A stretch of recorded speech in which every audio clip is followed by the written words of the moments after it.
Okay, Recording. recording. See it. Okay, welcome everybody to our regular board meeting for the month of January, including we have a couple of participants from landowner participants. So welcome to them as well. So let's formally get started with a call to order.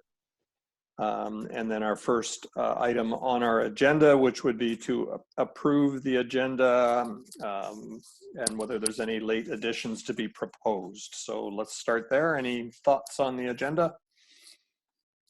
I have a couple of items. They're very small that I'd like to add. Okay, can we hear them, please? Sure. One is that we answer the landowner's letter that we all received regarding how we made the decision to rescind the water leak policy. Okay, I have the that other one already, so. Oh, okay. I didn't see it on Yeah. the agenda, but that's great. No, Also, it's just that I will deal with that off agenda. Just Gary and I are already working on getting information to answer that. right. I do have a suggestion that's public domain that I'd like to throw in at whatever point is appropriate. Okay. And my other is a very small item, which is to suggest that we invite Carol Molstat to our January 26th strategic planning meeting, obviously without voting, without her having any voting, but simply because she has significant background information on several of the topics that we will be discussing. Let's deal with that under item 7 of the current agenda. Because that's about the strat planning session, right? Yeah, and that's it. Okay. Any Ted, Eve, anything else? I'll take those as no's. Silence is a no. Okay, motion to approve the agenda. So moved. Second. Second. All in favor say aye. Aye. Aye. Okay, next item on the agenda is adoption of the regular board meeting minutes from December the 10th, which are in our package. So just any corrections, changes, comments on the agenda, or shall we move to adopt the minutes? Sorry, on the minutes, not the agenda. I move that we adopt the minutes. Was it agenda or minutes? Minutes. Second. Any discussion, comments, or shall we just vote? Let's vote. Okay. All in favor say aye. Aye. Aye. Okay, so we are through 2 items. Wow, we're just speeding through it, aren't we? Okay, the next item has a little bit more to it in that it's essentially the ratification of motions from our committee of the whole meeting on the 7th. And in the package, you also have a copy of those minutes, and Gary has shaded in those motions which need to be ratified that we voted in favor of at committee of the whole. So this is a ratification, although it does not say that we cannot have a discussion on them again, or that we need to vote exactly the same way we did last time, but it's just the process, and that motion is not official until we ratify it at a regular board meeting. So the first of those motions is noted as the UBID CVRD conversion process. And it said the motion is that the board chair and trustee Culger be designated as UBID's political representatives on the CVRD/UBID conversion working group, and that the CVRD be so advised. So that's the motion on the table. Can I have a seconder? I'll second that. Any discussion of this item? No, other than I just want to be clear that our COW meetings are being posted on the website, correct? And the reason I ask is because we have a really fulsome discussion at those COW meetings, which, you know, may illuminate landowners more than what occurs at the board meeting, simply because we have discussed it already. So that's why I ask. Just wanted to be sure that the COW meetings are posted. I am just checking to make sure that the previous COW meeting was in fact posted. I believe it was, but I'm going to the website right now. Thank you. 2021 minutes. Trustee Kelcher, that's correct. Moving forward, what I'd like to do is make best efforts to, for COW agendas and for regular board meeting agendas, have those completed, including the package, disseminated to you folks on the Friday before the, disseminated at least to the chair so I can talk to the chair if he has any issues or concerns. And then my objective would be to have the packages, the covering agenda emailed to all of the trustees and the staff on Monday prior to the Thursday COW or regular board meeting. And also at that time, the agenda package and the Zoom invite also go on the website on Monday. That's really great. Occasional late item, but that I think would be what I'm going to try to achieve in terms of timeframes. And I did just check, and our January 7th COW meeting video is posted. Thank you. Okay, so the motion is on the table and seconded. If there is no further discussion, shall we vote? All in favor, say aye. Aye. Aye. Okay. Next motion, terms of reference for UBID board standing and select committees. And the motion that we endorsed at the time was that the draft terms of reference for UBID board standing and select committees be endorsed with the minor amendments and clarifications to section 3 and 6 of the draft terms of reference as noted at the meeting. So can I have a seconder for the motion? Second. Okay, I'll just make one discussion point before I pass it over to the rest of you. Is the two noted changes to section 3 and section 6 have been made. So as you read them now, they are standing. They are as we wished to approve them at that time.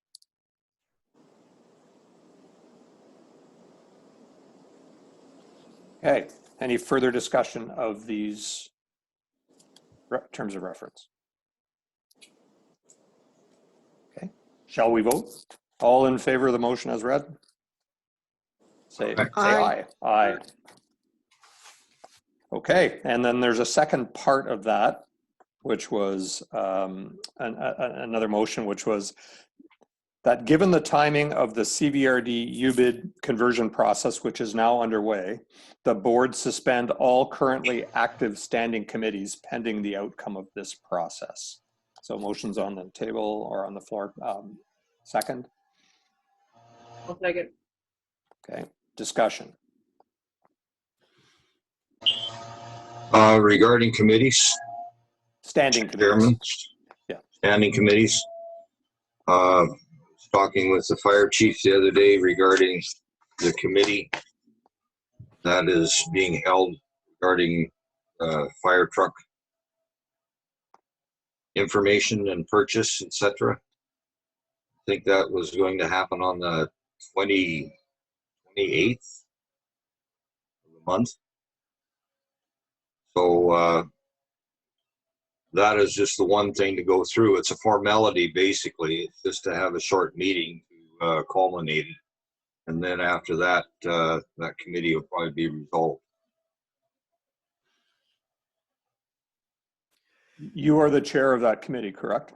That's correct. Yeah, so we're just to follow our normal sort of rules of order for meetings and take minutes, Right. all those sorts of things. And you and the committee will decide as to when the work is done. Is kind of how I would see it going, and how it's a select committee, which is its purpose is to provide guidance and support the process of acquiring a new fire truck or deciding what fire truck to acquire.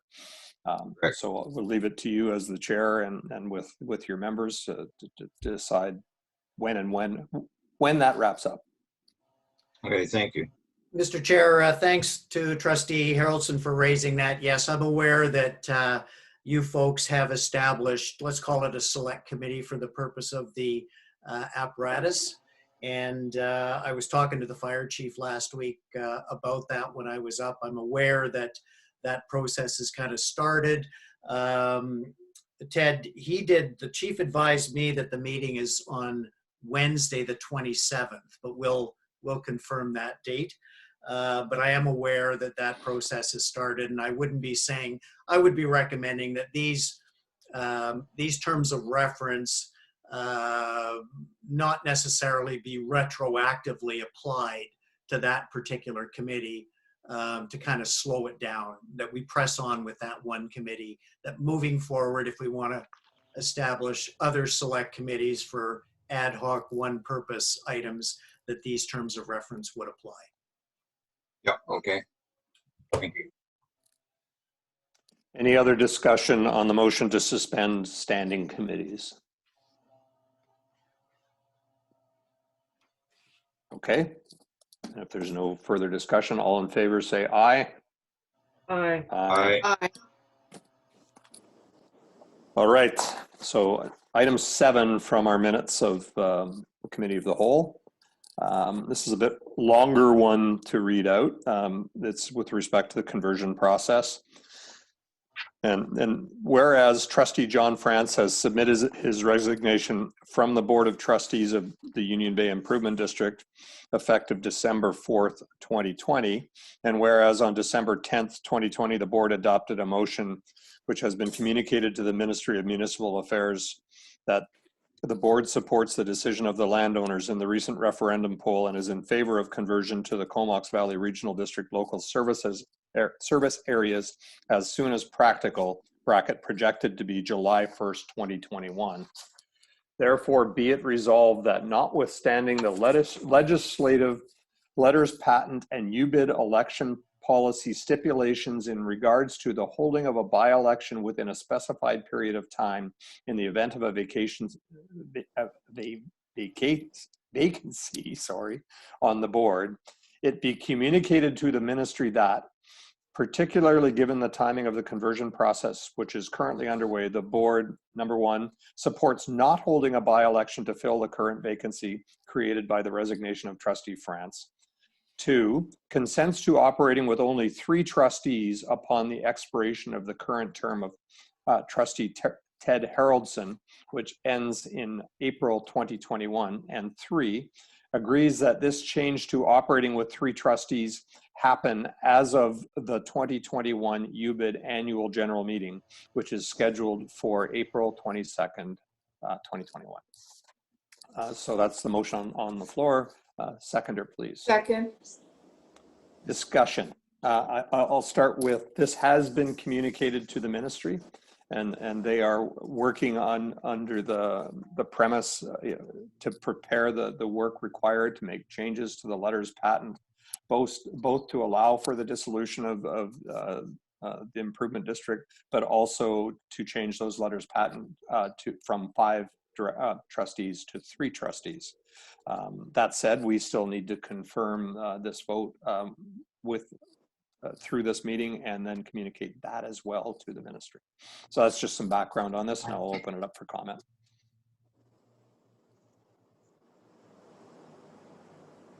I have one comment.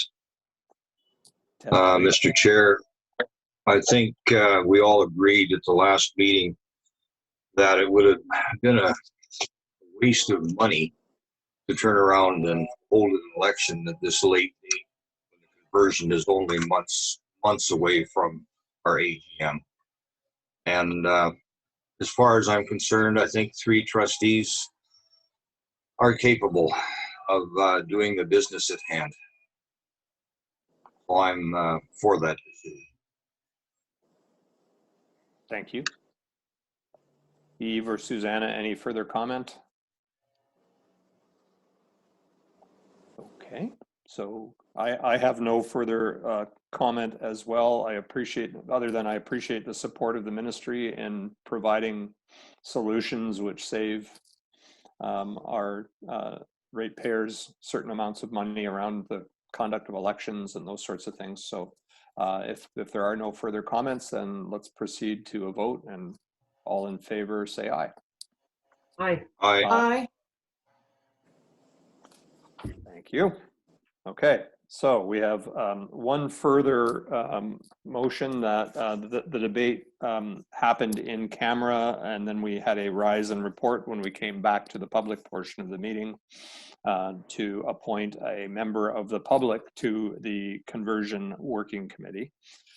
So the motion, appointment of a representative member from the UBID public to the CVRD/UBID Conversion Working Group, that Ms. Carol Molstad be appointed as a member of the UBID public to the CVRD/UBID Conversion Working Group.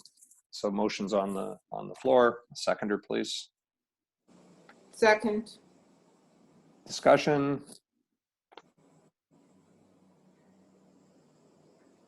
All in favor say aye. Aye. Aye. Aye. Aye. Okay, so that takes us through the ratification of our previous motions. And now we fall next on our agenda to reports, and I will turn it over to our interim administrator, Gary Nason, to present the salient points from his report. Mr. Chairman, would you like me to read the report, or what has been your standard practice? Our standard is that because we publish it in the package and anybody, including members of the public, can read the reports, is that you sort of free flow it, if you will, to point us towards the things of note that you would like to elaborate on a little bit, or just basically to make sure we understand and get the full gist of what's happening. Okay. So if there's nothing really meaty, then we can just say adopt the report. If you really want to raise some things, great. No, I'll talk a little bit, Mr. Chairman, about and trustees, about the conversion process when we get to that item later on the agenda. I think my report is pretty self-explanatory. I just will give you a bit of an update on number 5 about the Southern Railway of Vancouver Island. This is the ENN Railway, and some outstanding unpaid invoices dating back to 2013. These relate to a couple of railway crossing agreements. They're quite standard on Vancouver Island. And they've been these agreements go back to I think one was in 1994 and the other one was in 2011. For some reason, UBID did not receive invoices, my understanding, for 2014, 15, 16, 17, 18, and 19.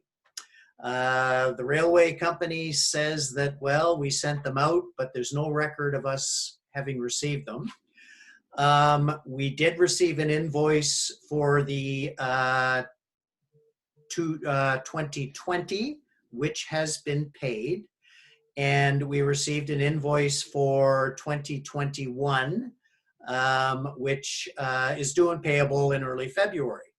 So Janice brought this to my attention, and the cumulative amount of these invoices going back to 2013 is over $6,000.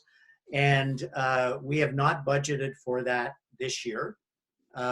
So I had some discussions with, it's the ENN, but it's actually the Southern Railway of Vancouver Island, SRY Rail Link. I had some discussions with them, and they have agreed that if we pay the 2021 invoice, which is a bit over $1,000, it's like $1,025. If we pay that one, they are in agreement to holding in deferment, I guess,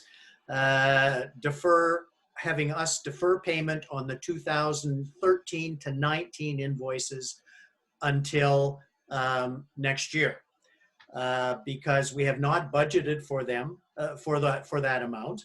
And of course, our budget has been adopted, and we have no means to recover those amounts. So basically, unless instructed otherwise, we're proposing to pay the 2021 invoice, which is slightly over $1,000, in early February, and bring to the attention of the CVRD that there will be outstanding invoices in the amount of $5,300, a little over that, for 2013 to 19, which will have to be raised and recovered and paid to the railway company early next year. So that's where that currently sits, Mr. Chairman. Question from me would be, was this the potential for reducing the amount owing, given that these, even I'll step back a little bit. My understanding of the situation is that this was reviewed with the railway in 2017 when a bundle of invoices was presented at that time for past years, and that the decision was made by the administration of the day to not pay those invoices because of their lateness.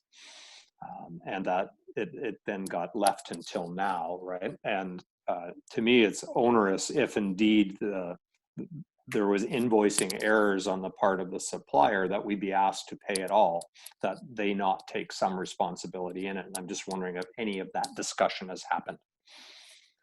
Yes. At the end of the day, Janice, jump in, but my understanding is that we really can't determine how or why we never received these invoices.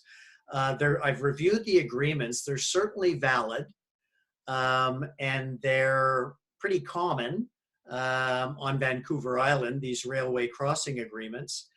The railway is not inclined, I think, to waive those charges. I have not committed in so many words that yes, on February 1st of next year, we will pay the outstanding amount of $5,300. They recognize that those will remain in arrears. So I guess we haven't finally closed the box on those invoices, but what we have agreed is that we will pay 2021 at this point in time, because we have not Totally budgeted for the remainder. Yeah. And I did raise this with Mr. Warren at the CVRD, so this has been brought to his attention, and I was interested in getting information from him on other crossing in the Comox Valley Regional District and what the practice has been, and is he aware of these, and has this been an issue?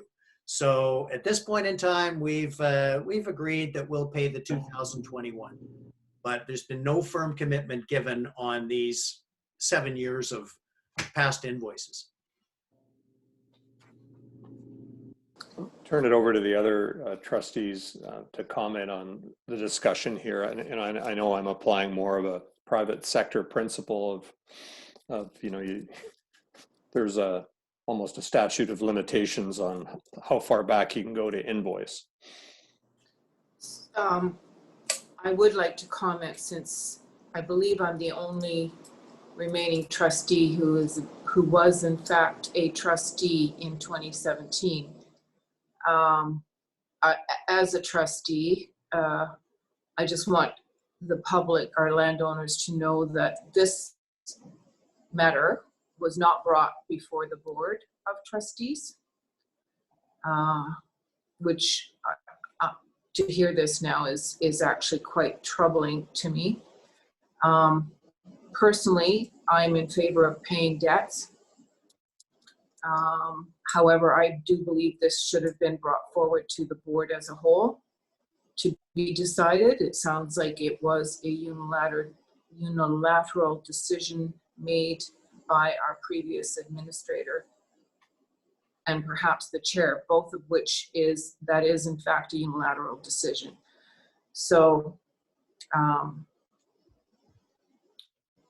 pending more information from the CVRD regarding is this common practice and have invoices gone missing before, my feeling at the moment is I'm a person who honors my debts.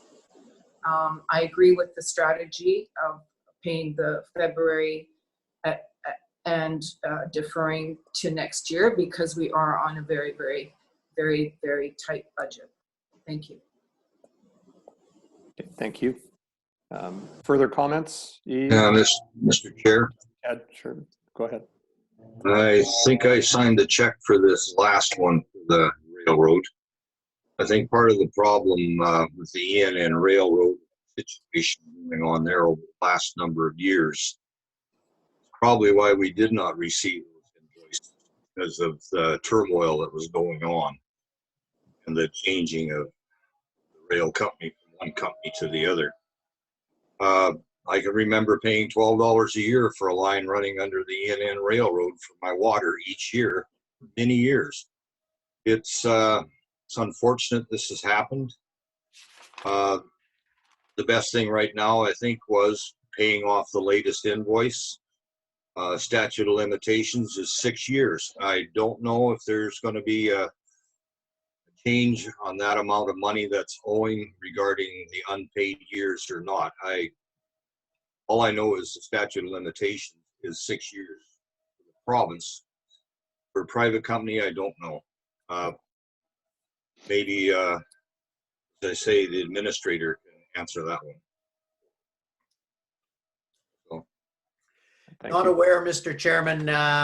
Good point. I'm not aware. I'm certainly prepared to look into that. And as again, I'm not suggesting we close the file on this.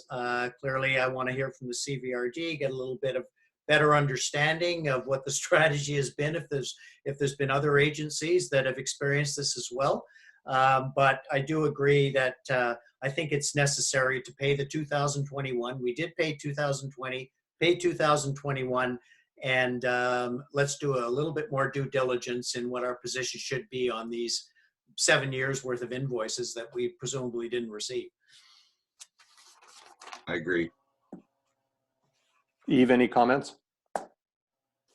I'm confused about one thing. You said 2017, our previous administrator dealt with this thing. What happened in 2017 again?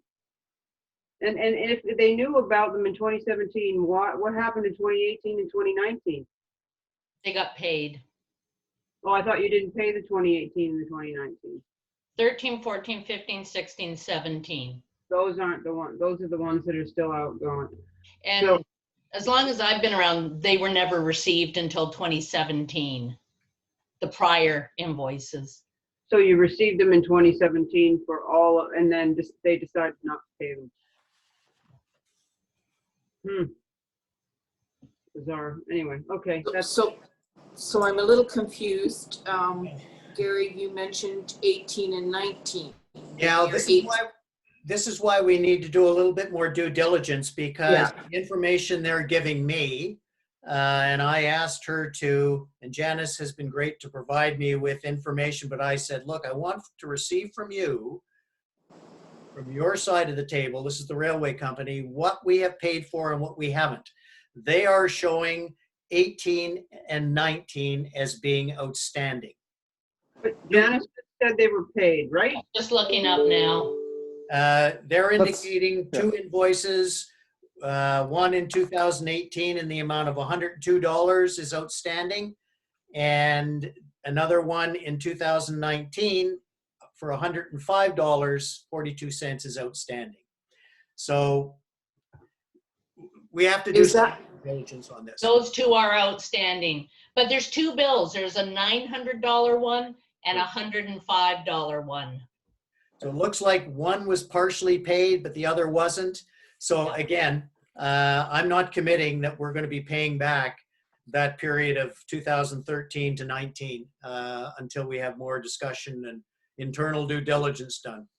Okay, so this is reporting from you. There's no decisions to be made by the board here. We've just had sort of some input back to you as to the thoughts are. There was no consensus from the board as to, you know, should we refuse to pay? In fact, I would probably lean the other way, that I got a tone that says we should pay our debts. And so I think this just becomes us turning it back to you. And if there's any sort of untoward or any unusual decision to be made, that it be brought back to us. Is that kind of where we leave it? Yeah, for sure. And I think on all these issues, you know, we're going to discover issues like this that I think it's important to be transparent with the CVRD too, and bring these to their attention that, you know, we're dealing with this issue. We're going to try to resolve it, but heads up, it may be something that, you know, you may need to get involved with later on in the year post-conversion. Okay. All right. Just one small question. This smaller amount, which is still outstanding, is that interest? Like, No, Janice, my understanding, there's two invoices, right? There's one for around $900. Yeah. And then there's another one for a little over $100. Two separate crossings. Correct. oh, okay, thank you. Okay, so if that is, thank you, Gary, for the report. So motion to adopt the report, the interim administrator's report. I'll make that motion. Second, Second. all in favor say aye. Aye. Aye. Okay, next report is the deputy administrator's report. So over to Janice. It's all on here. You got it. We did get the water bills into the mail yesterday. Should be finalizing the parcel tax bills and getting them out next week. Yeah, we gave up the cabin rental, so we've moved everything over from the cabin into the main office. So that will bring up some storage issues at some point when we no longer have that office. So it's just something to think about. That's about it. Any questions for Janice? Could you provide an update on the collection of outstanding, because I believe that's a work in process, the outstanding parcel taxes and water tolls?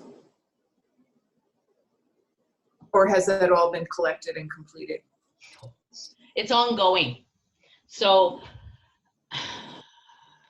it just sort of brings up the whole, Gary and I have been talking about the parcel tax and what our recourse is for non-payment. It's not, we don't have a lot of options. Correct, Gary? You're mute. Mr. Chair, this is something that I want to talk about. It's an item on our strategic priorities list. It's one that I will be recommending that, in fact, we've already started work on it. It's one that I will be recommending to the fullest extent possible if we could clean this up before conversion. You know, water tolls, water rates are one thing because ultimately you have the hammer of shutting off the water. Parcel charges is a little bit more complex. I've asked, I'm reviewing the collections policy now. I mean, I'm unclear and we'll need to get a little bit of legal advice, I think, in terms of what our recourses are. It's not tax sale. It may be some sort of a lien on the property, a notice on the title, or small claims action.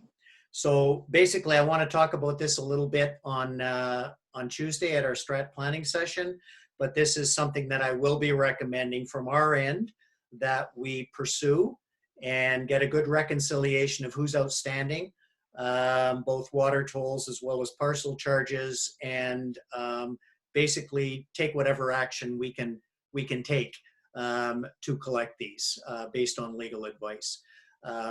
The property charges for fire and for water And no, the property charges for fire and for street lighting, they're easier because they go on the property tax notice. If you're delinquent, basically, the province takes collection action, right? So want to talk about this on Tuesday, but yes, we have started investigating this process. And it's something that I'd like to see cleaned up before the end of conversion. So again, I'm going to ask, I think it's really important that we're transparent on this matter. And will our strategic planning meeting be recorded and posted for the landowners? Mr. Chair, yes, my plan is to kind of treat this similar to what we do for a cow or a regional, a regular board meeting. What I'd like to do is, and you see later on in the agenda, I've just put a scattergram list of topics that, from my perspective, I'd like to put on the table. I'll invite you to add more. But what I'd like to do is be in a position and to send out the agenda, which will be very short for that session, with the list of discussion items. Send that out to all of you on Friday, tomorrow, assuming that we're going to go ahead, and also send out the Zoom invite and get that posted on the website. And I have no issue, and I would recommend that it be a public open meeting. But for strategic planning and priority setting sessions, really they're designed for the board and for staff to provide input. The public is free to observe, but it's typically, and this is of course subject to your direction, it's typically not a forum for the public to make presentations and provide, delegations.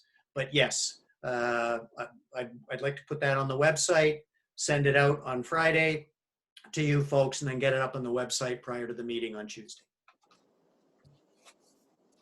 So the public can observe and join the meeting. Suzanne, did that answer your question? Yes, it does. And it's really important. I understand it's not a typical, it's a working meeting, but however, given our past history regarding transparency, I feel very strongly that this is something that we need to be open and have the public be able to observe the process to ensure that we are following process and discussing and making decisions based on proper evidence and facts. That's why I asked. Thank you. Any other comments, questions about the Deputy Administrator's report? If not, then can I have a motion to adopt the report? I so move. Second. Second. All in favor say aye, please. Aye. Aye. Okay. Next report is the Union Bay Fire Rescue December Fire Chief's report. Our fire chief is not present to present this. I think we can all sort of leaf through it. It's been a reasonably quiet month, it seems like, with 4 calls that involved a total of 7.5 hours of on-call time.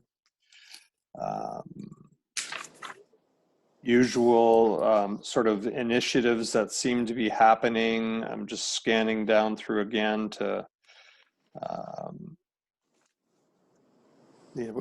Ted has already mentioned the committee for the replacement of the fire engine. Had a couple people promoted to captain, and Sandy Pridmore and Adam Moyle. Any questions, any thoughts about the report?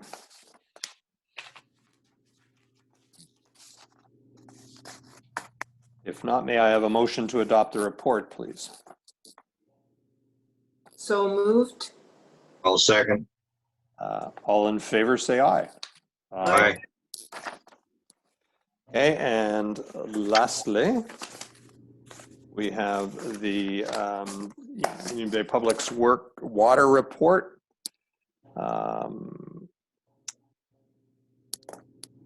And so again, usual format. Speaks of, you know, what's happening with the water. Gary, I don't know, do you want to add any further context to this report? Because I know you've been speaking with the superintendent. Thanks, Mr. Chairman. Yeah. When I was up there last week, Dan was great. He gave me a very thorough tour of the plant and associated infrastructure and his trailer. Yeah, it was great. I came out of there almost thinking that I was a qualified water operator. So definitely it was beneficial. One thing I just want to raise, because Dan has been communicating with Janice and I've shared a little bit of this with the chair. We are having some issues at the water treatment plant. And I can't get into a lot of technical detail because it's outside my pay grade, but we've been having a fairly high frequency of alarms going off and some issues with respect to the backwash for the 2 filters. And there's been a lot of back and forth and communications with AWC and with Ridgeline. You know, there's an alarm system. It's very sophisticated. It's very electronic. A lot of, if not most of the programming is done off site, but we have been experiencing some issues, particularly I think in December and in January with respect to the number of alarms and the frequency of the alarms and issues with respect to the filters. And we've been incurring some overtime costs related to that. It's unfortunate that Dan couldn't join the meeting because I advised him that, you know, we should bring this to the board's attention and just alert them to the fact that we're working on it. The plant is under warranty. Dan is working closely with their techs.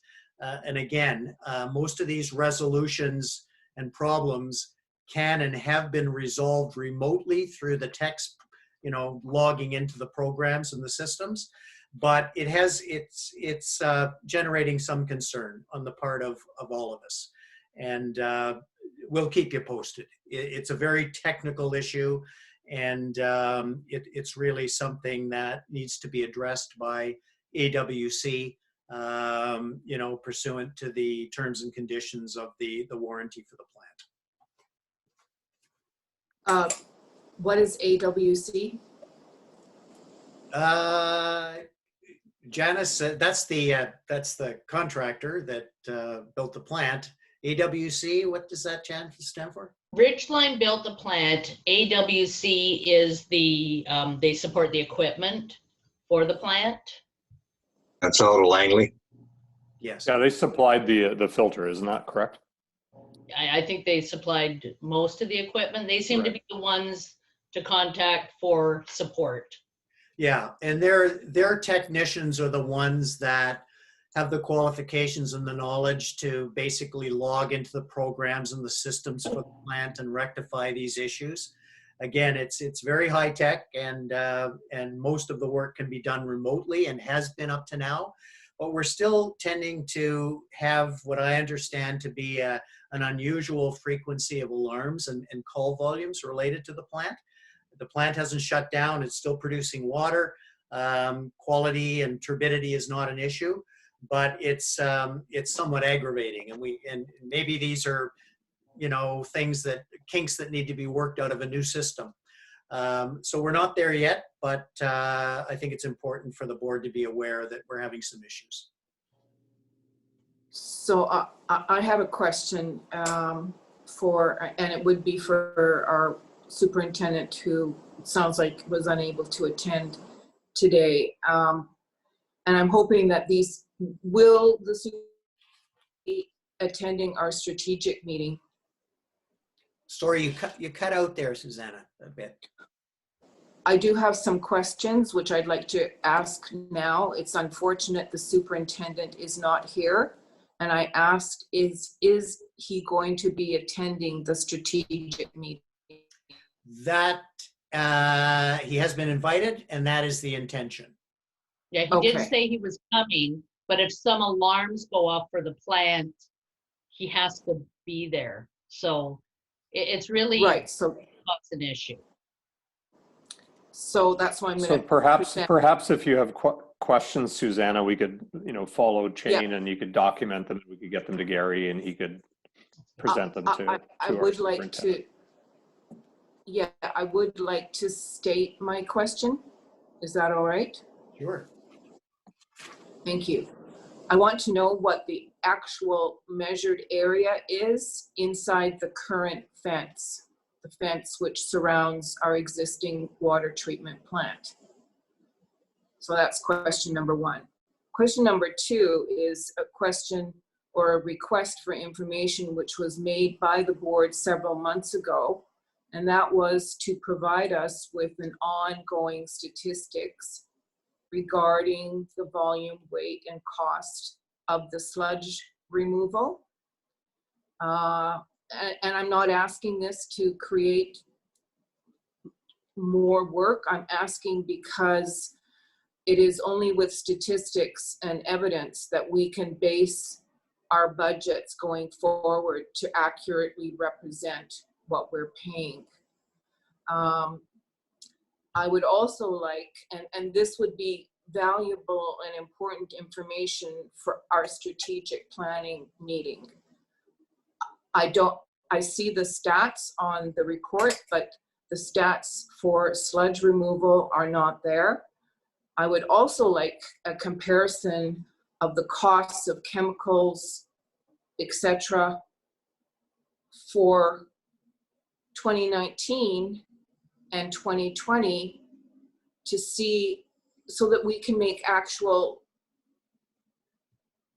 decisions based on actual costs, so that we're not under budgeting what the operation of the water treatment plant is. I'm concerned that I thought this request for information was made previously, and I would really like our reports to be a little more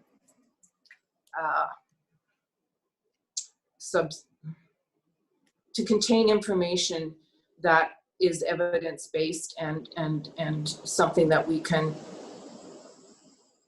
make good decisions based. I'm sorry, I'm not making myself clear.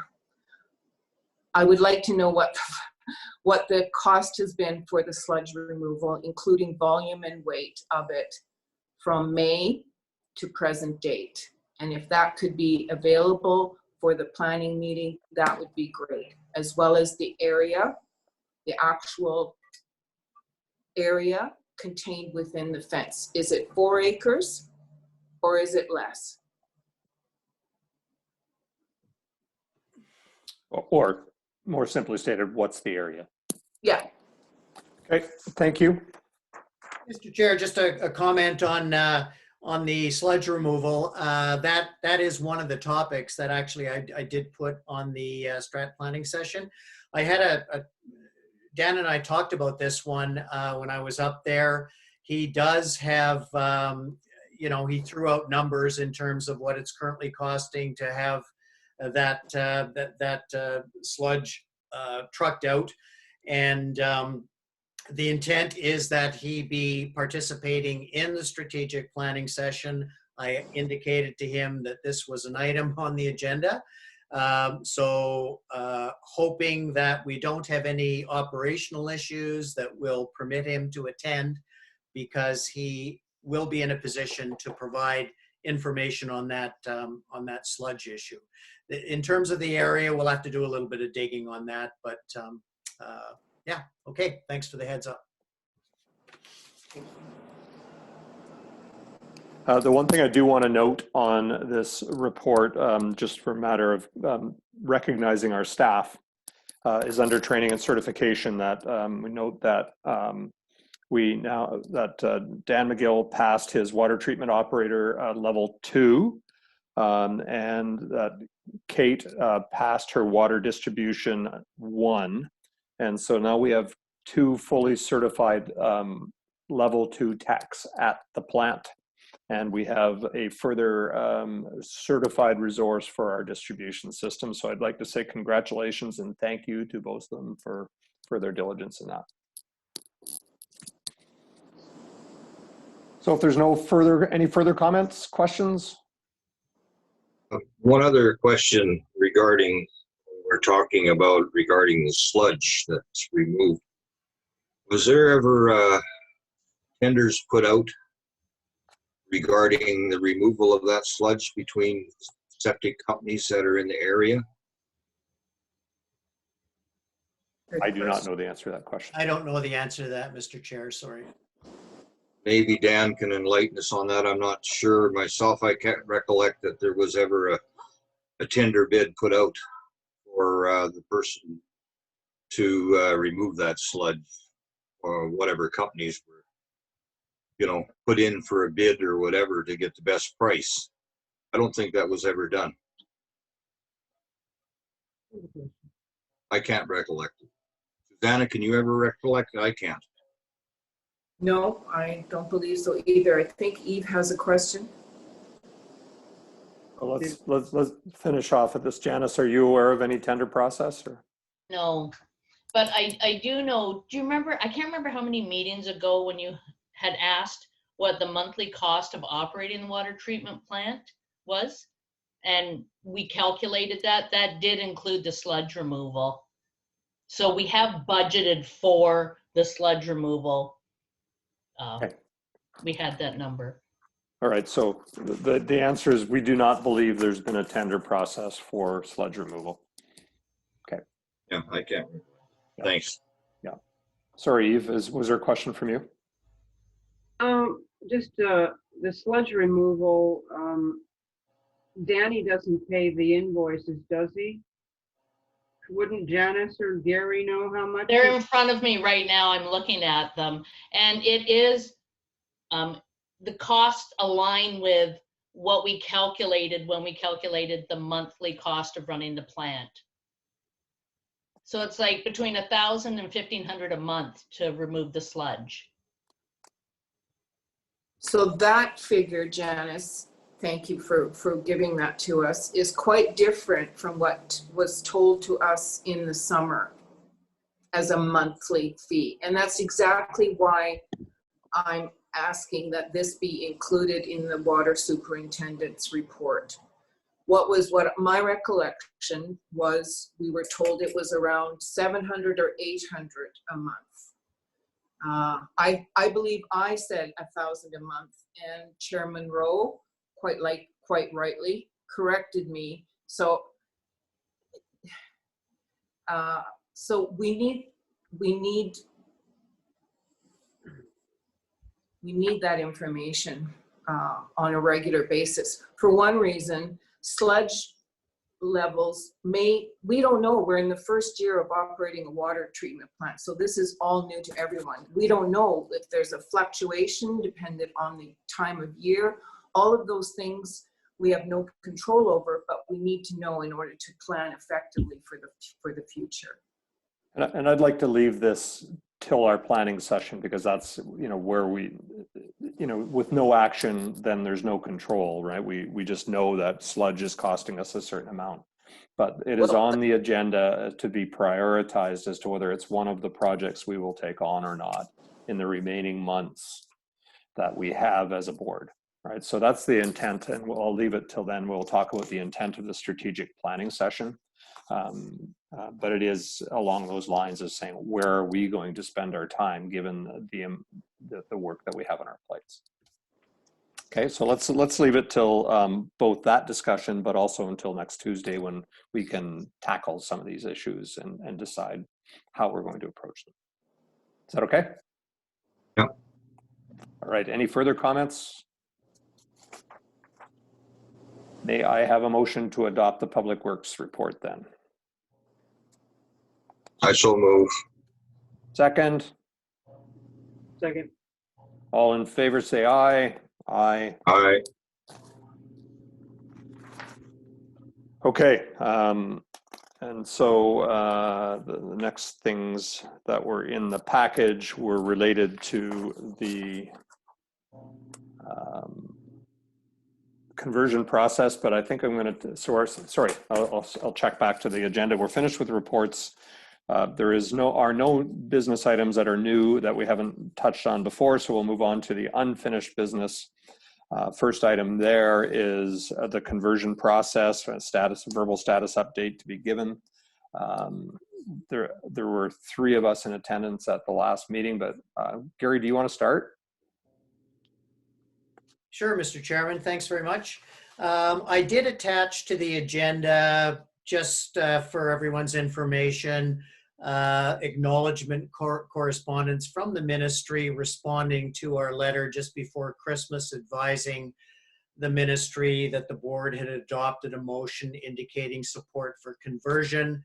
The ministry has also received the previous motion that you just ratified from Committee of the Whole about going down to 3 trustees. So they're totally up to speed in terms of where we're at. Just for the information, I guess, of the trustees, but also any of the public listening in, the conversion process has certainly started. Mr. Chairman, you mentioned the first meeting of the working group that was held on January the 11th.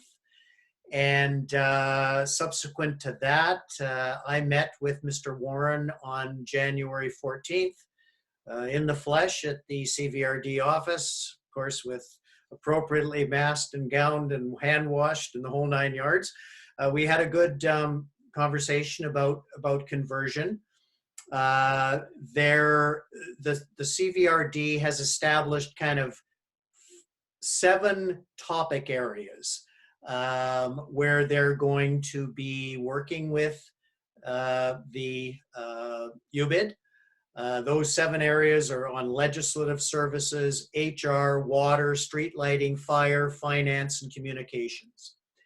And they've established a point of contact, a staff point of contact in each of those areas to work with staff, and in some cases, the chair or a trustee member of the working group on each of these issues as we move forward.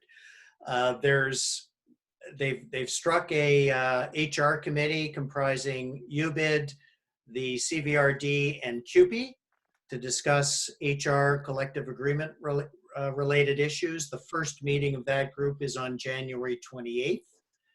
And there will be rollout meetings of other little subcommittees covering each of these 7 areas. They put out a draft communications plan. We just got that yesterday, the chair and I did circulate it to Trustee Kelger and to Carol Molstad for any comments. It's in draft. It's a communication plan which talks about various tools that they would be putting in place to keep both CVRD residents and certainly most particularly UBID residents in the loop. They're talking of things like video, newsletters, community updates, subject to COVID, of course, an open house, either online or face-to-face, developing a web page, a primary point of contact, 24/7 number, those types of things, and some social media stuff. So that has been circulated to us for just some preliminary comment. The chair and I talked about it today. I did send it out to Trustee Kelger and to Carol. I've heard from Carol. Any comments would be welcome because I will be talking to the Deputy CAO, James Warren, tomorrow.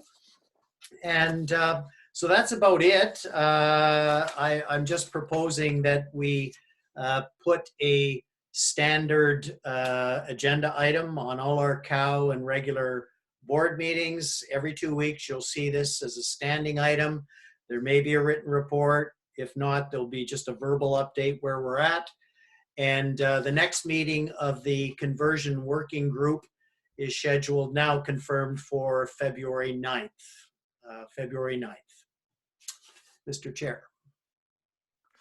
Yeah, thank you for the update. The only thing I would add would be with respect to the communication plan. Feels to me like there might be just some fine tuning or some nuancing of how the messages may be delivered. And I'd love feedback from the board on this, in the sense that I have a sense that our landowners would like us as the board to be out front on this and to be communicating and to have the voice of UBID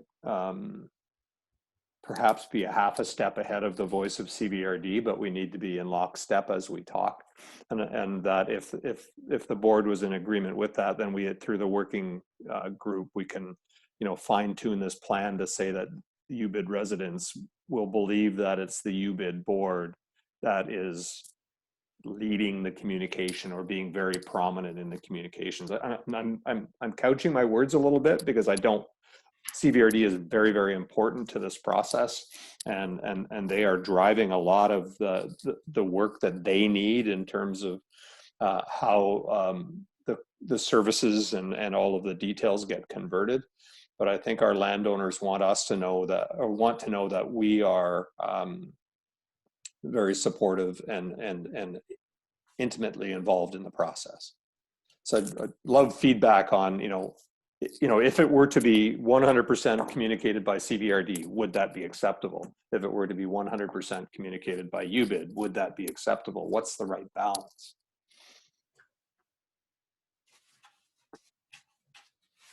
I leave it open for discussion. Mr. Chair, I think you answered the question already, balance between both. And again, in lockstep between the regional district and Union Bay so that we're on the same page. That's relatively important for any of the trustees if they're asked questions. Okay, thank you. Eve or Susanna, any thoughts on it?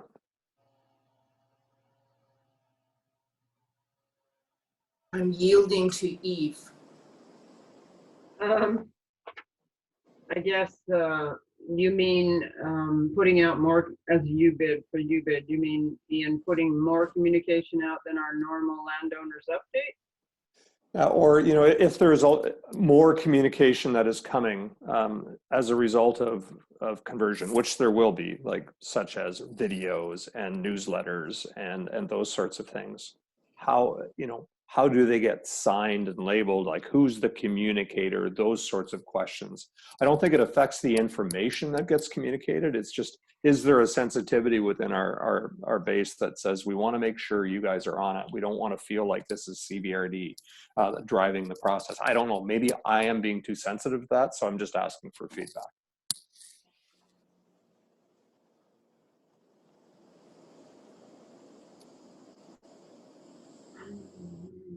Or is it a tempest in a teapot? Well, I think that our normal apparatus we use for communicating should be continued to be used, like the website and the newsletters, and keep people apprised of what's going on as a board. And then the CBRD can do as they choose with the advice of the working group. So a balance, like Ted said, yeah. Not one or the other.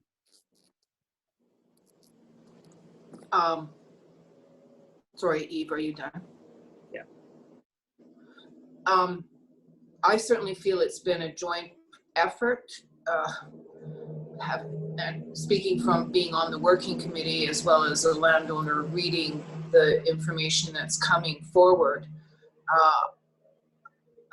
I don't have any sense, but that's why I wanted to see what Ted or Eve had to say. I don't have any sense from landowners that it is somehow unfairly weighted from the CBRD or Union Bay. I think it's been incredibly balanced, and So I support moving forward, as Ted said, in a balanced, like really, we're equal partners here, CVRD and Union Bay. I don't sense any issues yet either. And my comments are really about, let's make sure that we don't manufacture any, trip ourselves up as well, right? So, Exactly. yeah. Okay, I appreciate the input. Just it's been something that's on my mind, and I just wanted to represent as we speak the entire board's opinion on it. Okay, so that is item A. Any further comment on the conversion process, or should we move on to the next item? Mr. Chairman, I have a call in to Mr. Warren tomorrow at 10 to talk about a couple of things, and this has been informative for me, so I'll communicate to him the board's thoughts on the communication piece. Thanks. Okay, fantastic. Thank you. Okay, so item B under unfinished business is the Upper Island Developments rezoning application referral, and we have further information on that I will turn the floor over to Gary Nason again. Thanks, Mr. Chairman. The board has seen this rezoning application referral. You saw it in December. At the same time that I presented 2 referrals for Union Bay Estates subdivisions, proposed subdivisions. We dealt with the Union Bay Estates subdivisions because we had comments from Coors and Associates Engineering. They weren't able to put together their comments in time for that meeting just before Christmas. So I asked Mr. Dahl, our engineering consultant, to provide some comments in January that we could forward back to the Cowichan Valley Regional District because they are processing this rezoning application from Upper Island Developments. The last time I spoke with their planner, they were proposing to introduce a rezoning bylaw and take it to public hearing in the first quarter of this year. So Mr. Dahl has prepared a letter which is in your package and done a similar kind of high-level analysis to what he did for Union Bay Estates. You'll recall from December that this is a fairly significant application. Basically, Upper Island Developments has applied to rezone a 55-hectare parcel. They have the intention of subdividing the parcel into 114 individual residential lots, with the smallest ranging in the smallest size being 0.336 hectares. This would allow for a minimum lot area of, as I say, 0.36 hectares with a maximum density of 2 dwelling units per lot. And the second dwelling unit could be a secondary suite, a carriage house, or a secondary house of some way, shape, or form. And if approved, and there's full build out, this rezoning could allow for up to a maximum density of 228 dwelling units when fully developed. And obviously it would be phased in over time. The intention of the applicant is to connect each lot to Union Bay's water distribution system. And they have not provided design details relating to the proposed water system. They haven't provided any information on that. So Mr. Dahl has looked at this high-level review, kind of preliminary comments that we can send back to CVRD. He's focusing on the water supply and distribution system aspects. I mean, he's come to several conclusions, which I think are noteworthy and not surprising. The 92-meter pressure zone, which would service this application, doesn't provide sufficient water pressure to service the higher elevation areas of the property. That's one point. Extensions of the existing water mains would be required to service a development of this size. Fire flows needed for the proposed development may necessitate improvements to the existing water distribution system. Design maximum day demands may require increasing the water treatment plant's capacity. And design maximum day demands may require increasing the available treated water storage within the distribution system.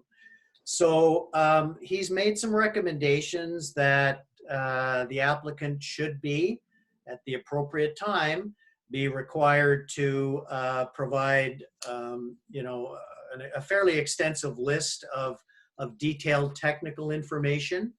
And what I would recommend is similar to what I recommended for Union Bay Estates, is that the board review this correspondence. Certainly feel free to add any other comments of a technical or a political nature. The CVRD has asked for Union Bay's comments. It's totally appropriate for us to send appropriate comments back to them. I would recommend that we send Mr. Coor's letter, which will alert them to the fairly substantive pieces of information that would be needed, and the potential upgrades which would be required to our water supply and distribution system. So I would recommend that we deal with this as quickly as possible, hopefully this evening. My recommendation would be to receive the letter and directed it be forwarded back to the CVRD. I've spoken to their planner.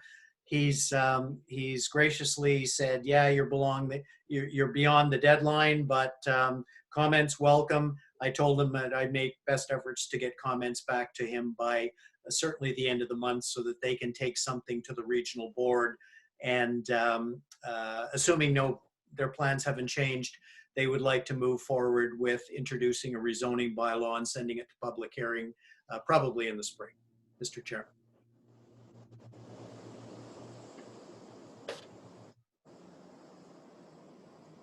Oh, Ian, we can't hear you. Unmuting is much more successful. So I'll open it up to the board for comments. I have a couple that I'll make at the end, but I'll ask starting left to right. Left to right is Eve. Do you have any comments? Not at the moment. Ted, do you have any comments? I think we should follow what Mr. Nathan said regarding this subject. Okay. Susanna, any comments? I also concur with Mr. Nason's recommendations. I do have one question, and that is, will this engineering report, which, by the way, thank you for initiating that. It's a very thorough analysis. Will that be posted on our website? And if the answer is no, I would strongly urge that it be posted on our website. Mr. Chair, it was in the agenda package, which has been posted on the website. Susanna, is that clear enough for you? Is that a yes? transparent?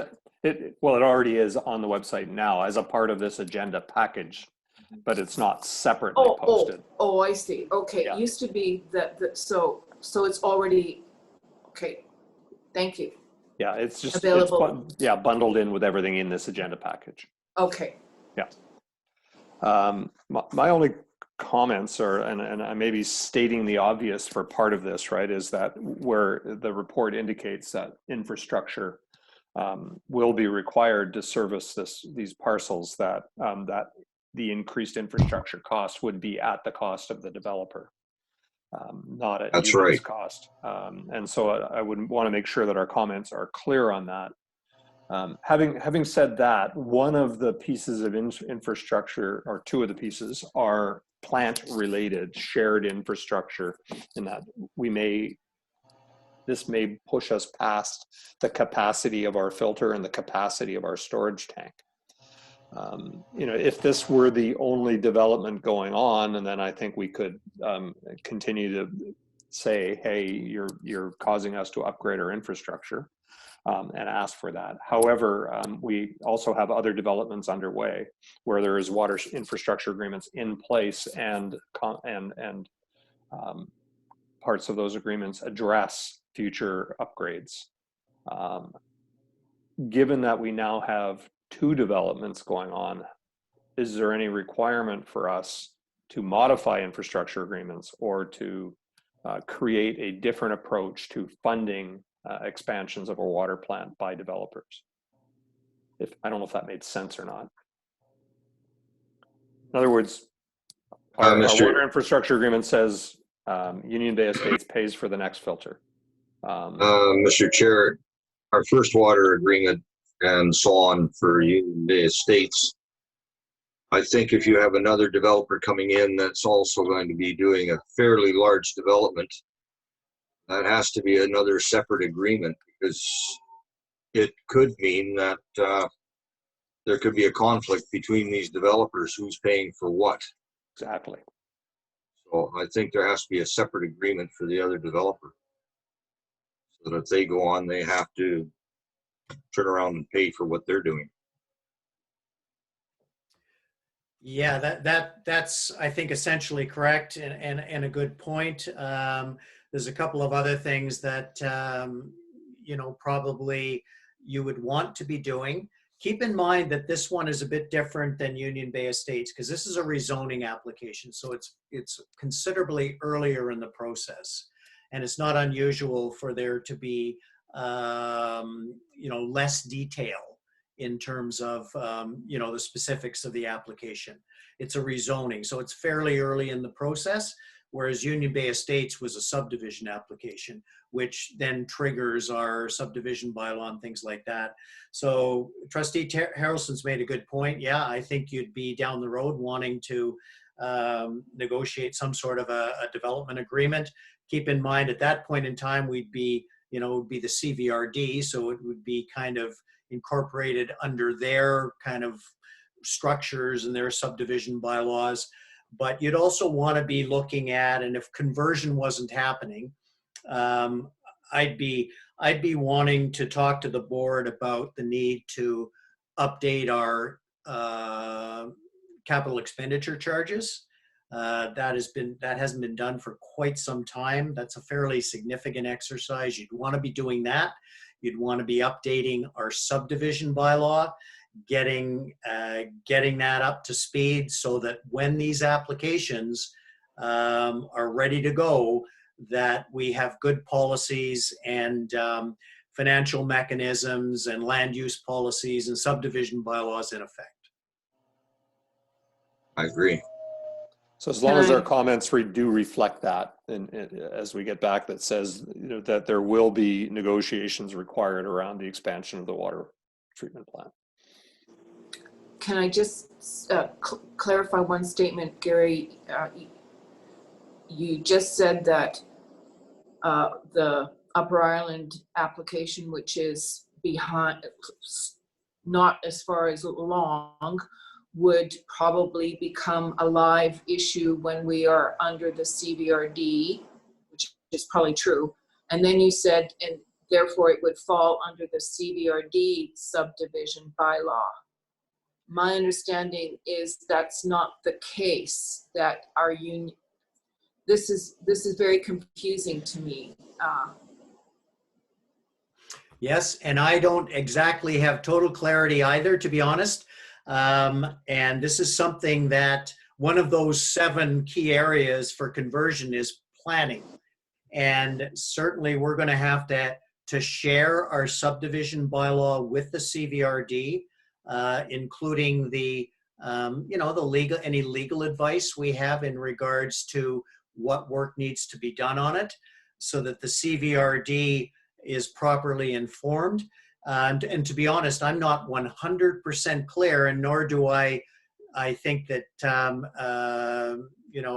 my counterpart in the CVRD is 100% clear to what extent Union Bay's current subdivision bylaw would still remain in effect when conversion finally takes place and Union Bay Improvement District is dissolved, but to what extent that subdivision bylaw, which pertains to Union Bay, would still be in effect and valid for our piece of the electoral area A, if you understand what I'm saying.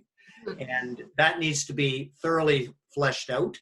And that'll be a significant item on the planning working group. And if I could, thank you. I'm glad I'm not the only one who's confused. But I just want to add the Union Bay Estates one, which is further along. Now, we have known for quite some time that we need to update our subdivision bylaw. I just want to, and it is, I reread the 2017 water agreement, and it states in there quite clearly that subdivision bylaws are updated.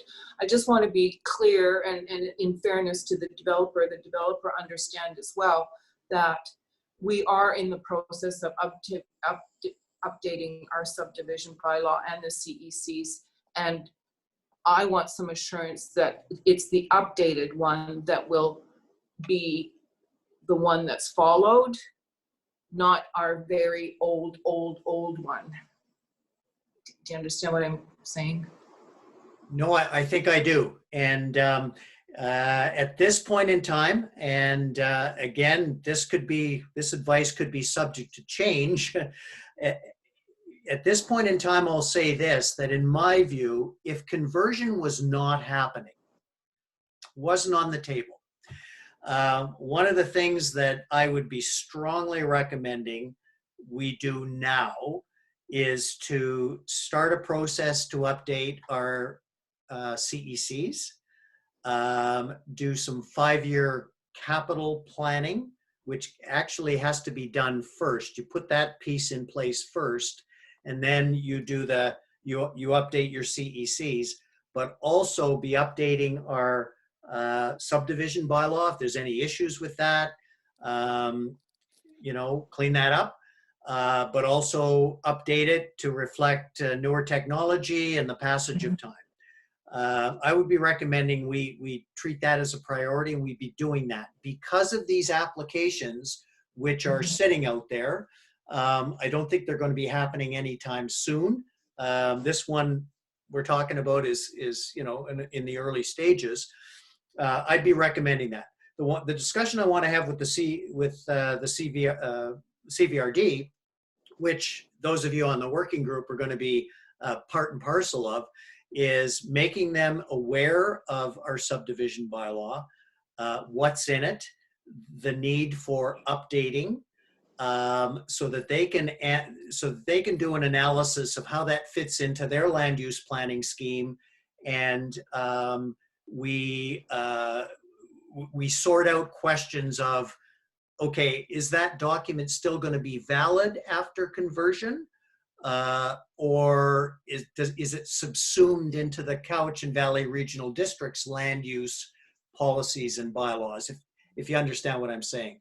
I don't honestly know the full answer to that at this point in time, but it's something that's going to have to be talked about very early in the conversion process. And I'm sure you're going to be part of that discussion, as early as our next meeting.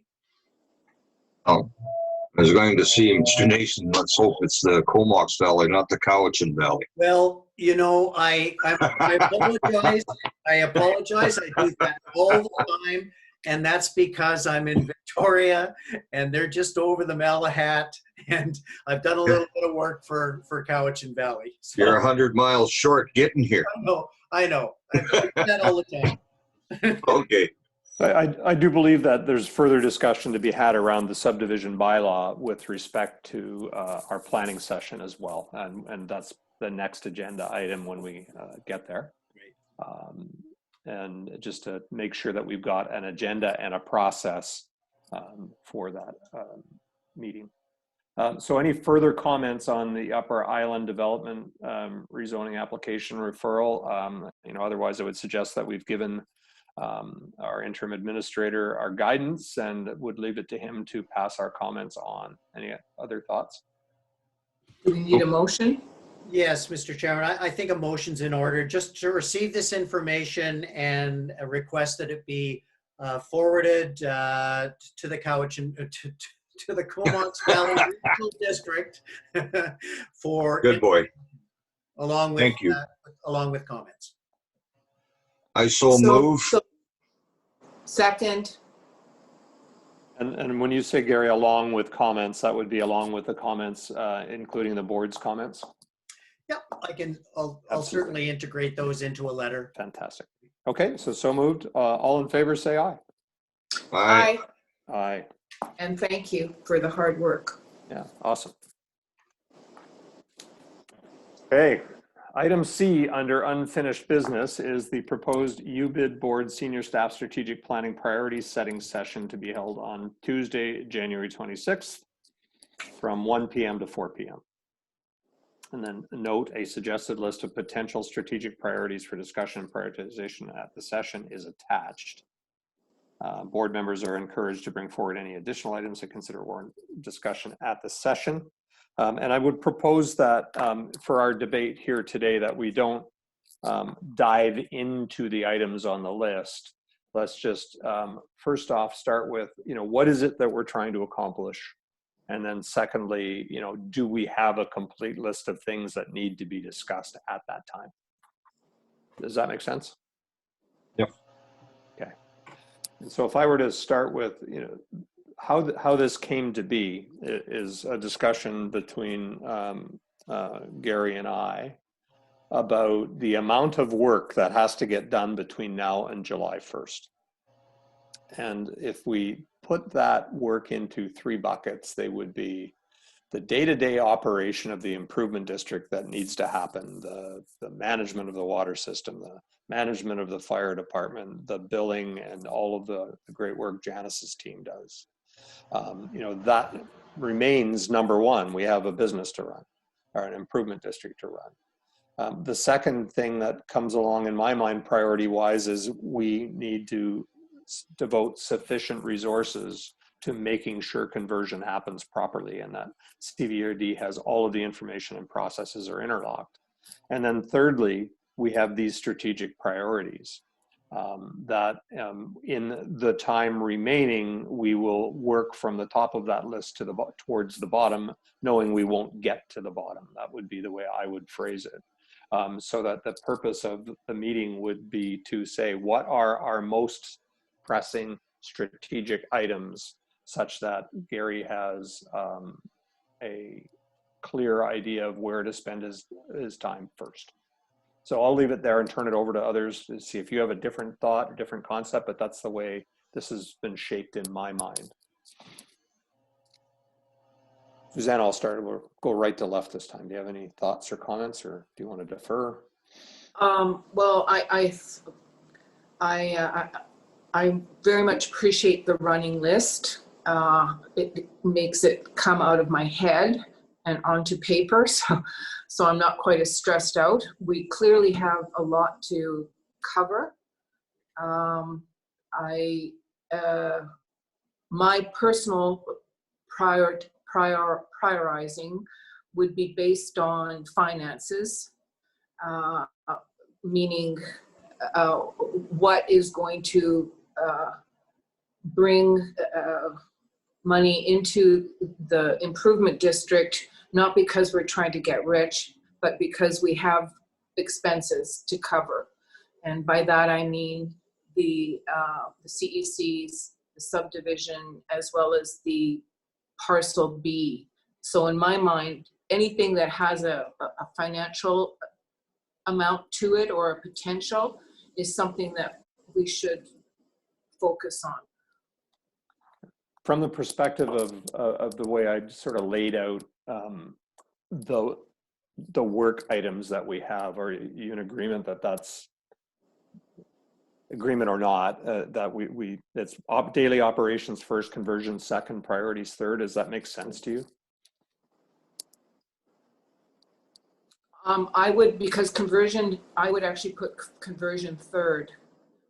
obviously daily operations and then policy and conversion third. And I only say that not because it's not important, but because we have the CVRD who's doing a considerable amount of work on that as well.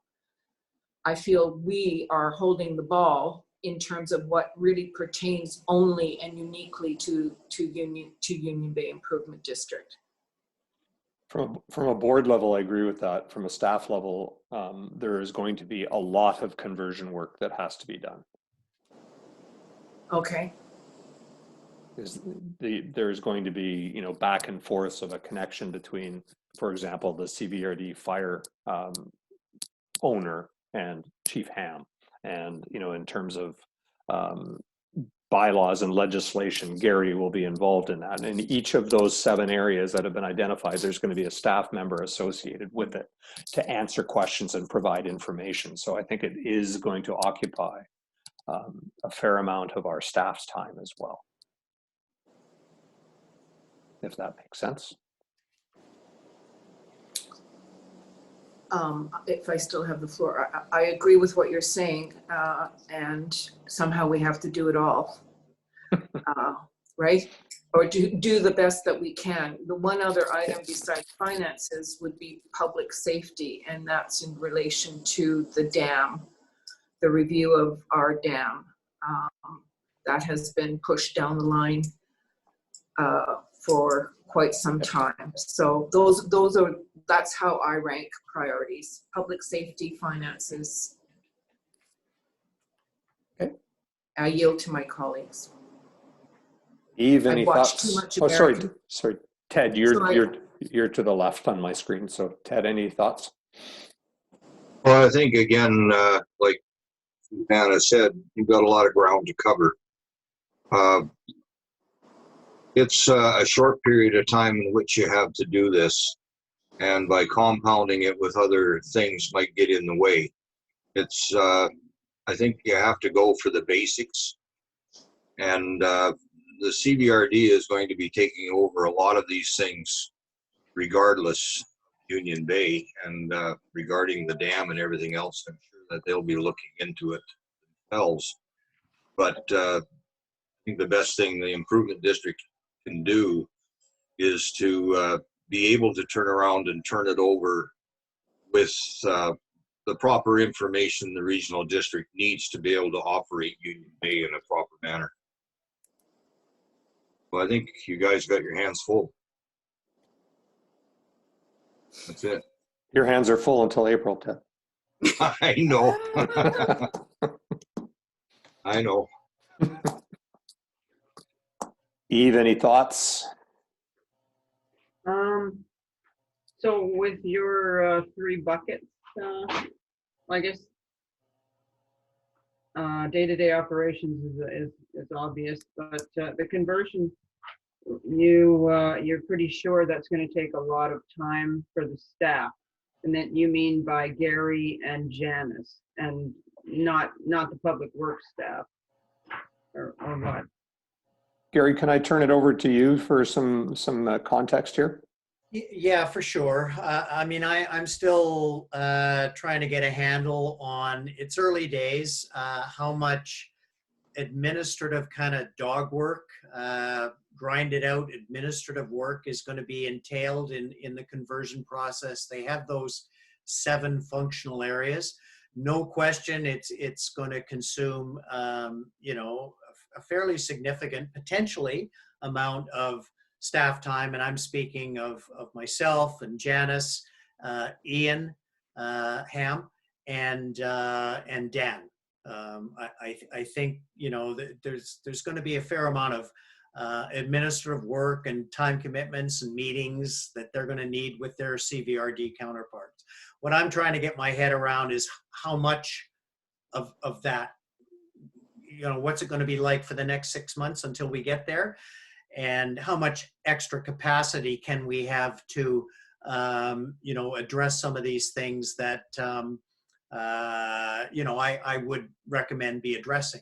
And I've already spoken to you, I think, and let the cat out of the bag about a few things that I think, hoping that we will have capacity to address. I've mentioned a couple of them already. One is the, the delinquent and arrears, parcel charges, trying to get that cleaned up, dealing with the parcel Bs, some issues with respect to the fire apparatus. I think that momentum should keep going, and several issues related to the treatment plant as well. But again, some of those can be done a little bit more independently of the CVRD. Others, will have to involve the CRD to some extent. For Okay. example, the subdivision bylaw. Can I carry on with my? You bet. Okay, thanks, Gary. So are you going to be expected to be in these committee meetings, these 7 committee meetings with the CVRD? No, what I've indicated, what I've told James is that, look, Janice is pretty up to speed on the financial issues. She can be the principal point of staff contact on financial issues. Everyone knows to keep me informed. I've said that Dan should be the principal contact on water, and Ian Ham certainly for fire. Some of those other areas, communication, that can fall to me perhaps in the chair. Street lighting may fall more to Dan, and some of the legislative services stuff is going to fall to me in a combination of myself and Janice. So, I don't want to be the principal point of contact when we've got capable people in the organization that can speak probably more effectively to their counterparts in CVRD than I can. Okay. But the issue is capacity. How much time is conversion just going to take in and of itself? Okay, thanks. So the other question is, this meeting on Tuesday, is it to prioritize, or is it to, or what is the meeting on Tuesday's intention? Are we supposed to hash out what our priorities are? Because there's no way we can get to even No. third of this list. No. So what and is the intention? my advice and intention would be that we not get into the specifics and the weeds of any of these issues. What I would hope is that this be a forum and an opportunity for what Susanna just did, for example, which is to say, look, from my perspective, I think we should be focusing most principally on these 3 or 4 areas, right? So that and we go around the table and all of the trustees have the opportunity to give that feedback. And my hope would be that I'd be walking out of there and Ian, myself, Janice, and Dan would be walking out of there with a pretty good sense that, you know what? Hey guys, if you're gonna drop the ball on anything, don't drop it on these things. I always like to put it that way. You're probably getting a sense of where I would be putting my priorities, but you're the board, right? So it's going to be kind of free flowing, and I would hope that every trustee would be given the opportunity to give their 2 cents on that list. And no, we don't need to do this. We don't need to do that. No, this is done, blah, blah, blah. This was just kind of a brain dump on my part. Okay, thanks.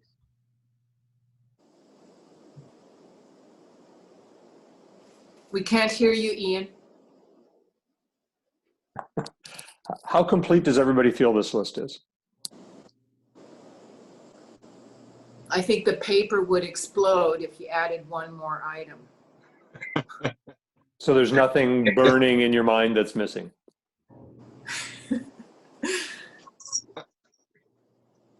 No. Eve or Ted, and you feel anything's missing? Well, each No. one of the issues is humongous. I mean, not everyone, but there are many on here that are going to take weeks and months of planning and research and all the rest. So Absolutely. yeah, Which means there's going to be a bunch of this stuff that doesn't get done before conversion. no. And that doesn't mean that we shouldn't make the list longer if there's more stuff that needs to be considered, right? Because we want to make sure that we do find the real priorities. My personal sense is this is a pretty good list. Mm-hmm. Yeah. I agree. I think it's quite adequate. Yeah. So everybody in agreement, we should do this next week? Oh, yeah. 3 hours, we're gonna have to be efficient. We're gonna have to stay out of the weeds. Yeah, for sure. So, Mr. Chairman, my intention, as I said, would be to, I'll send you a little agenda with this list attached. It'll be very short, nothing more than that. Send it out to you tomorrow and send out the Zoom invitation and ask that, Janice and Janice, we post it on the website as soon as possible, so that the public is aware of this meeting and they be given an opportunity to log in if they want to join. Fantastic. Any motion required to make this meeting a reality, or do we just say not just make it so? No, I don't think a motion is required. We'll just proceed. Make Fantastic. it so. Make Can it I so.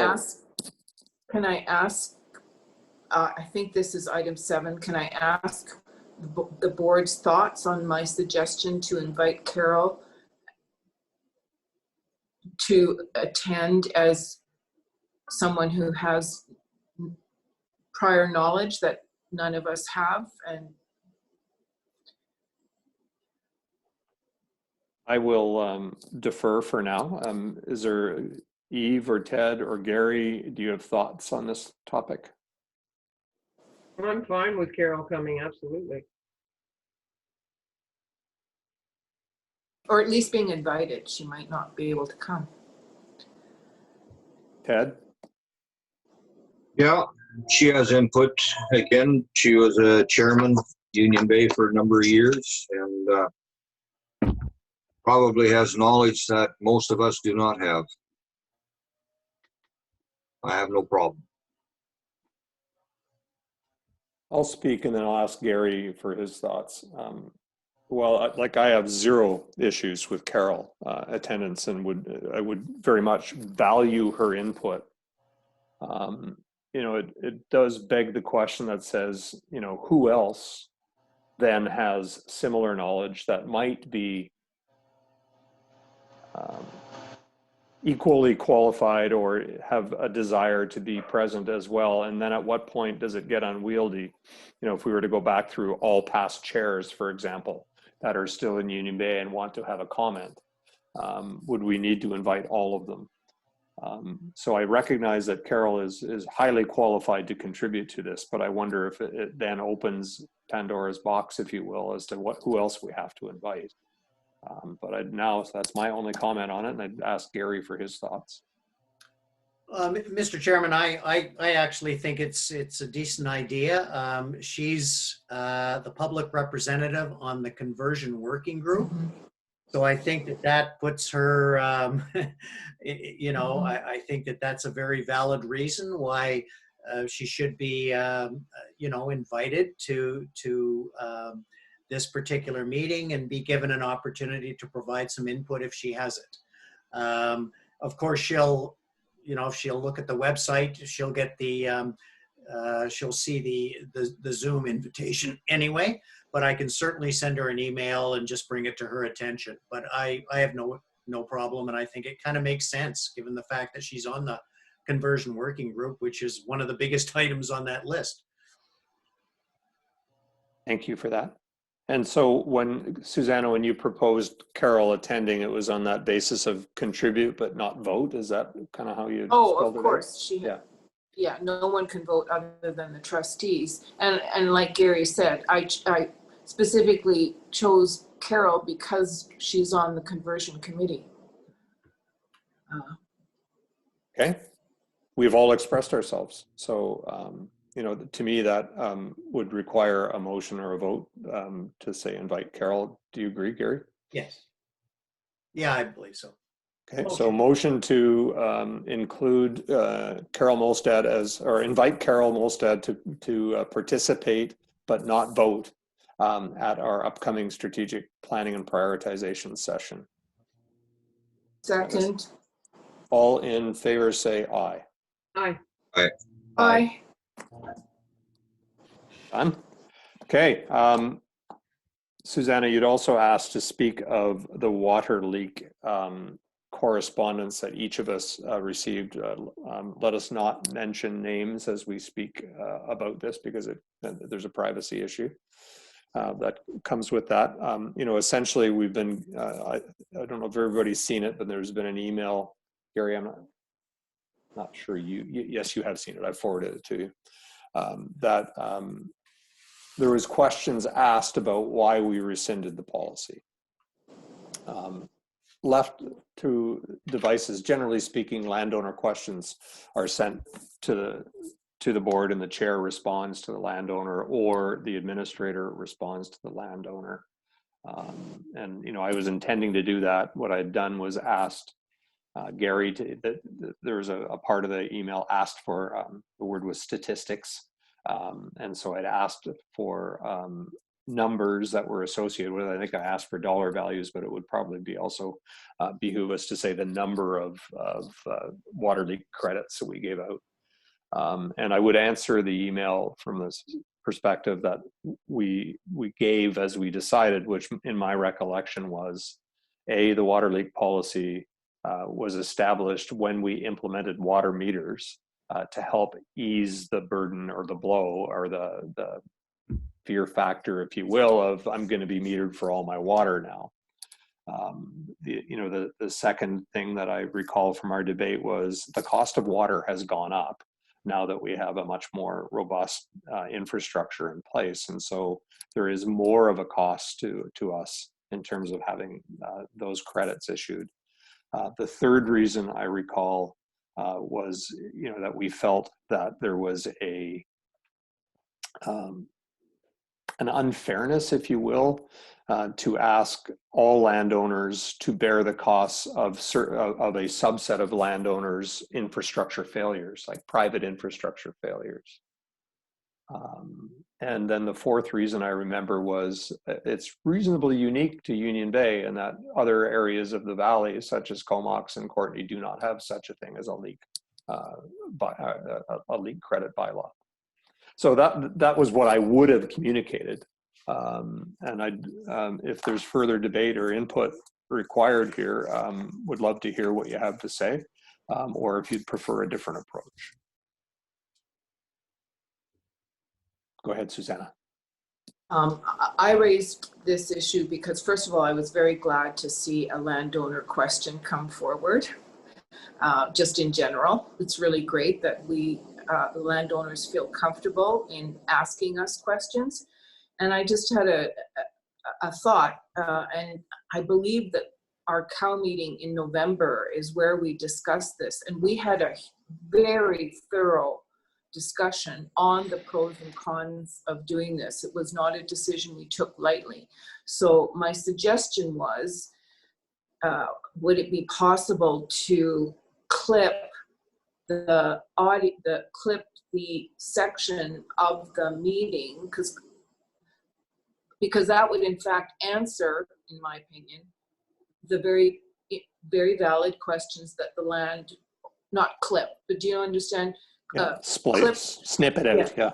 Yeah, and Paste send it to them so that they can see the rationale and the discussion that took place. That was all I was going to add. Okay. Or we could just point them to go open this video at, 1 hour and 20 minutes in, or whatever it is, right? Right. Any other thoughts? Mr. Chair, regarding these leaks that occur to people, times if it's on the Union Bay side of the meter, that's one thing. Running to their abode, it's up to them to keep it in good condition. If all of a sudden it's leaking, hopefully they're home and hopefully they call to get the water shut off and get it repaired as soon as possible. It's responsibility of the homeowner. There are people that I have down this way that they have property here, but they don't live here. They only come up during the winter skiing season and parts of the summer. So my suggestion is, people, if they're going to be away from that property for more than so many weeks, they should be calling the improvement district to shut the water off at the source so that they're not going to be worried about a hot water tank letting go or something that's going to cause them a lot of money. Thank you. Eve, any thoughts on this one? No, I'm good with Susanna's suggestion as well as your response as you commented, Ian. Awesome, thank you. So we've reached the end of the business portion of the agenda. As this is a regular board meeting and we do have members of the public, I think it would be appropriate to ask if I think there's 2 members of the public still in attendance. There are 2. If there are any questions to be asked, and Gary, that would probably require that you unmute those 2 people and we can ask if there are any questions. I will just call by name. Mary, do you have any, oh, is Mary on mute? No. Mary, do you have any questions? Yes, thank you. I was wondering, has the board looked back and reviewed all the work, excuse me, that the Molstad board did regarding the sludge? I think that's a great question, and certainly been made aware of that work, and I have made the board aware of that work. Have you looked at the files though? Only the summary information I've been given so far. And I think that this is a really good topic for discussion at our strategic planning session as well, as to say, you know, what are the options? Is it something that we will do ourselves before conversion, or will this be one that gets turned over to CVRD to say, do you want to make the process more efficient? But the information that I've seen opened my eyes to say that there's some things that I hadn't heard at the board level yet. So I appreciate it. Are you aware that those files still exist at UBID? You should have copies of all of those files. We should have them. You're right. Can I also ask another question? You may. Or no, do you have somebody else on there? There is one other person on here, but if you have one more question, and then we can move to the other person and then come back if you'd like. What's your question? At the last meeting, it was stated that Danny believes when conversion happens, I don't know who they is, will be more agreeable to the sludge going to the dump. Why? That doesn't make any sense to me. Isn't the reason the sludge can't go to the dump is because it's like 70% water? I don't know if anybody else has more information as to why this sludge is. Said that. That's what she stated, that Danny believes. Right. And so I don't know the answer as to why it's not acceptable at the dump now. If I was speculating, it was because of the chemical content in that sludge. There's the I forget what it is, aluminum hydroxide or something like that, isn't it? That's used to precipitate the sediment out of the water. But there's certainly, I remember the comment, Mary, for sure. So can you find out? And I know it was CVRD in that comment. So will you find out why he believes that? It's a good question. Yes, so will you find out why he believes that? We can ask Danny that question. Thank you. And Gary, may I pass that one to you? Well, Mr. Chairman, I believe that, Dan has been invited to attend the strategic planning session on Tuesday. And I have had a discussion with him about issues related to sludge. He talked to me about some of the financial impacts, the dollars involved. Trustee Kelger's question, I think he should be in a position to answer that question. My understanding, and again, I'm not an engineer, but my understanding is that the the CVRD does not, they have a policy not to permit that material to be taken to the landfill. And so Mary's question is about a specific comment that was made at our last board meeting where, which I do recall, is that upon conversion, CVRD may be more amenable to the sludge going to the dump. And the question really is not about will they be, but why does Dan believe that? Does he have any evidence for that, or is it speculation? Well, I can certainly ask Dan that question. Be valid input to our planning next week as Yes. well. So Yeah. yeah. Thank you. Now Bruce is still on mute. I don't know if Bruce has any questions.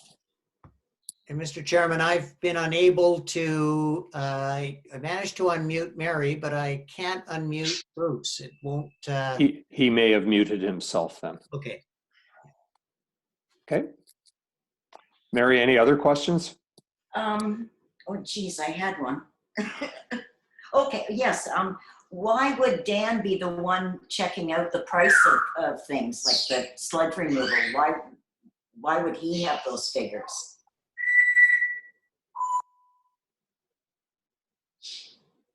So the question is Dan the one that goes and gets quotes and does those sorts of things? Yes.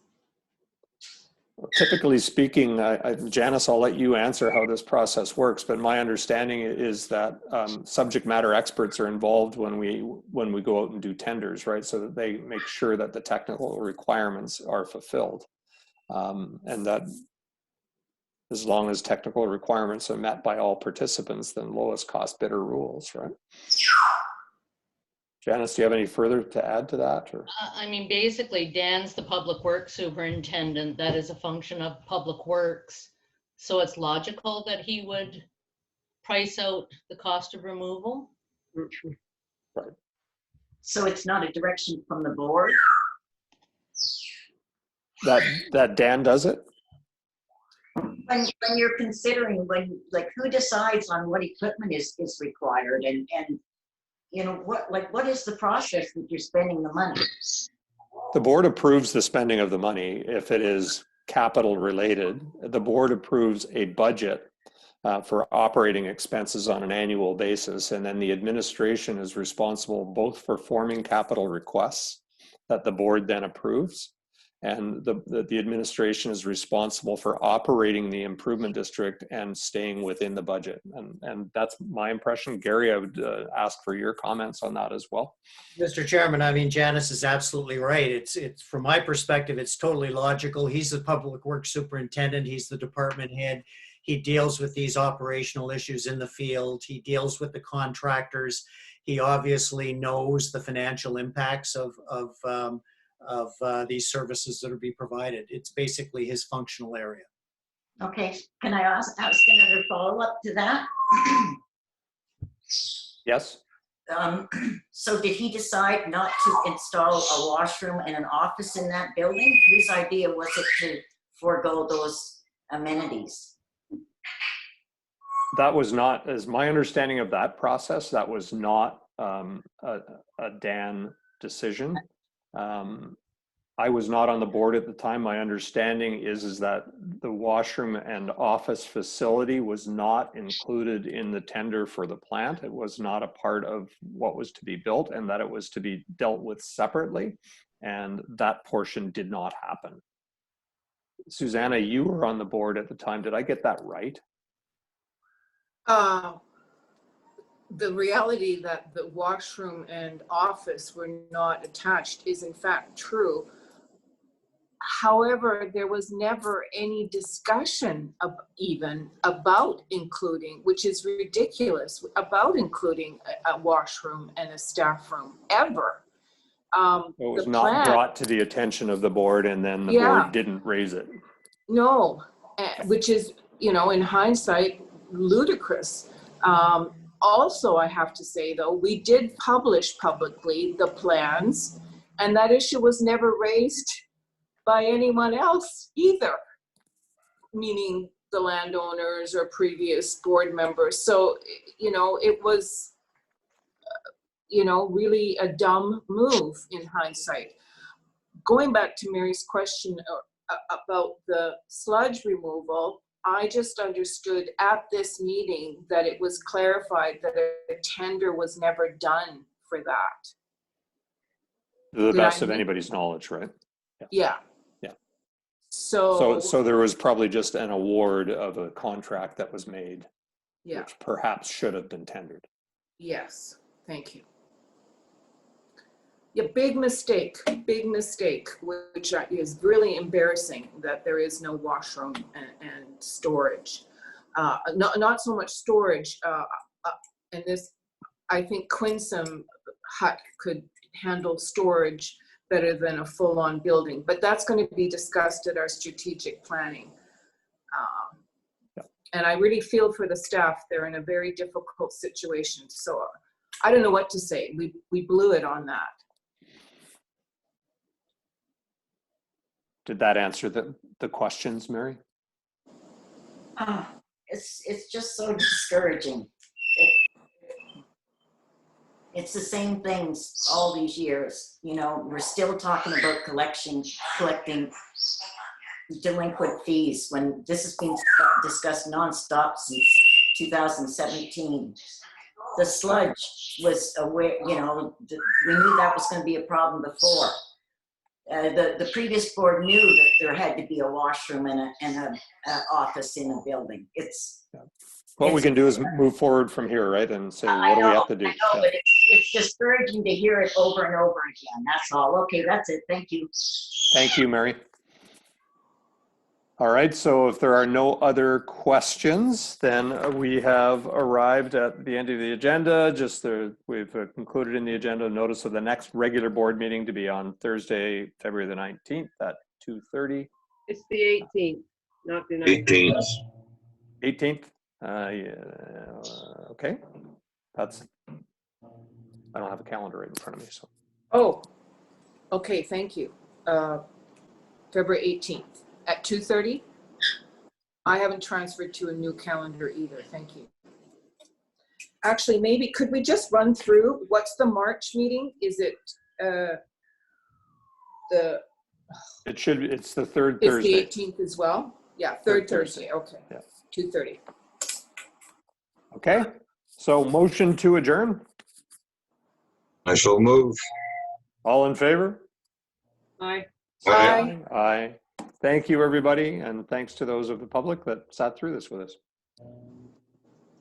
Take Thank care, you. Good night. all. Bye-bye. Bye. Take care.